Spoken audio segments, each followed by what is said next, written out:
সকাল ৮টা থেকেই যারা গরু বিক্রেতা ভাই আছে তারা তাদের গরুগুলো হাটে নিয়ে যাচ্ছিল বিক্রির জন্য। এখানে ১ বাই ৩টা গরু নিয়ে আসছে, কিন্তু গরুগুলো রাস্তায় দাঁড়ায় ছিল, যেতে যাচ্ছিল না।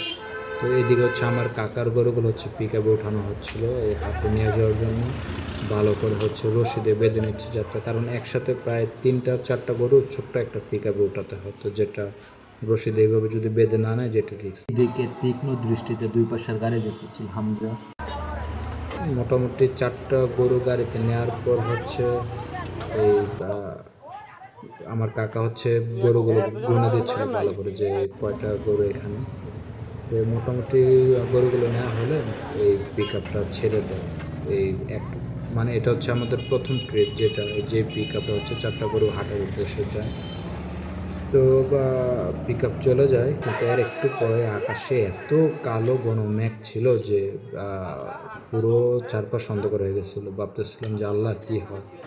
বলতে না বলতে কয়েক মিনিট পরে শুরু হয়ে যায় বৃষ্টি। একটানা প্রায় 1.5 ঘন্টার মতো বৃষ্টি ছিল।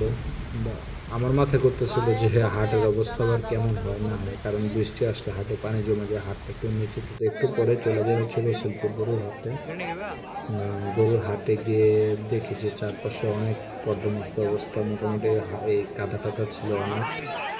এক ভাই দেখি গরুকে খাওয়াচ্ছিলেন, মনে হচ্ছিল যে একেবারে টাটকা ফ্রেশ ঘাস তার বাসা থেকে নিয়ে আসছে মাত্র। খুব যত্ন করে গরুকে একটা একটা করে ঘাস দিচ্ছিল, আর গরু ঘাস খাচ্ছিল। তো বাইটের সাথে অনেকক্ষণ দাঁড়ায় গল্প করলাম। তখন দুপুর 2টা ছিল। তখনও পর্যন্ত বিক্রেতা হাটে আসেনি, কারণ 20 মিনিট আগে বৃষ্টি থামছে। যে এখানে কিছু গরু, যে গরুগুলো রাস্তার উপরে বেঁধে রাখছে। এই যে একটা জাউলা গরু, তখন নামে তো গরু কি করবে, গরু না। তো এইখানে হাটের একটা অংশ ছিল তেরপাল। তো এই অংশে মোটামুটি ভালোই কাস্টমার ছিল। আমি ভালো করে ঘুরে দেখছি আর কি, মানে এইখানে মোটামুটি কাস্টমার ছিল, কারণ এখানে কোনো জায়গায় পানি জমা ছিল না। আমি বাড়ার সাথে সাথে হাটে দেখলাম যে লোকজন আসতে শুরু করলাম। বেশ কয়েকটি কাউন্টারে দেখলাম তারা হাঁসকে অনেক বেশি নিচ্ছে। আচ্ছা, আপনারাই বলেন এই গরুটার হাঁস থেকে কোনোভাবেই 6,000 টাকা হয়? কিন্তু তারা একেবারেই জোরপূর্বক দেখলাম কাকার থেকে 4,000 টাকা আদায় করে নিল। এটা রীতিমতো আমার কাছে মনে হচ্ছে জুলুম। আরেকজন কাকা 2টা গরু নিয়ে আসছে, 2টা মোটামুটি অনেক বড় সাইজের গরু। তো দুপুর 3টা পর্যন্ত তেমন কাস্টমার আসেনি, টুকটাক কাস্টমার ছিল। তো কাকার দিকে তাকাও দেখলাম যে কাকার মনটা মোটামুটি অনেক ভারী ছিল, কাস্টমার কম ছিল। এই কাকা 4টা বিশাল বড় বড় হাতি সাইজের গরু নিয়ে আসছে। তো কাকার ছেলে আসছে 4টা গরু। প্রায় গরুগুলো 1 বছর ধরে কাকা বললো যে লালন পালন করতেছিল। মাঝে মধ্যে কাস্টমার আসতেছিল, আমি কয়েকজন কাস্টমার দেখছি, কিন্তু এই গরুগুলোকে আমার অনেক সুন্দর লাগতেছিল। আমি প্রায় দাঁড়ায় অনেকক্ষণ গরুগুলোকে দেখছি, কাকার সাথে এই গরুগুলো নিয়ে বিভিন্ন কথাবার্তা বললাম।